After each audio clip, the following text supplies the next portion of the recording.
হয়তোবা আপনাদেরও দোষ ছিল, কারণ আপনারা যাকে তাকে যখন তখন খুশি যেমন তেমন প্রশ্ন করে বসেন। সেখানে যেহেতু প্রশ্ন আপনারা ভুল করে ফেলেছেন, এখন মনে করেন যে বুমটা ছুঁড়ে মেরেছে, এটাও সে ভুল করেছে।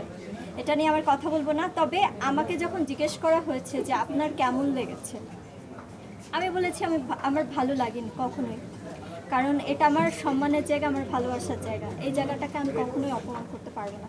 আর যদি কেউ করে তখন আমি না হয় প্রতিবাদ করবো, আমি জার্নালিস্ট থাকলে প্রতিবাদ করতাম, আপনারা তখন প্রতিবাদ করতেন। তাহলে আর যে কেউ মানুষ এসে অপমান করতে পারবে না, ইন ফিউচারে এরকম হেনস্থার শিকার আপনারা হবেন।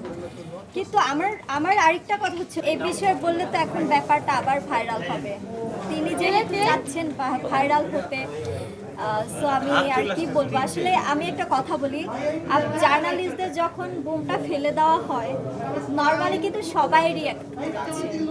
যাদের আসলে এই জার্নালিস্ট ভাইরা আমার ভালোবাসার জায়গা, আমার জার্নালিস্ট ভাইরা কিন্তু আমাকে সব থেকে বেশি সাপোর্ট দিয়েছে।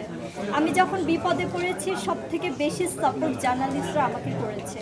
তো তাদের সাথে আসলে যদি কেউ আসলে এই ব্যাপারটা, এই ভালোবাসার জায়গা বলতে গেলে বুম বলেন, ক্যামেরা বলেন, এটা হচ্ছে আমাদের ভালোবাসার জায়গা।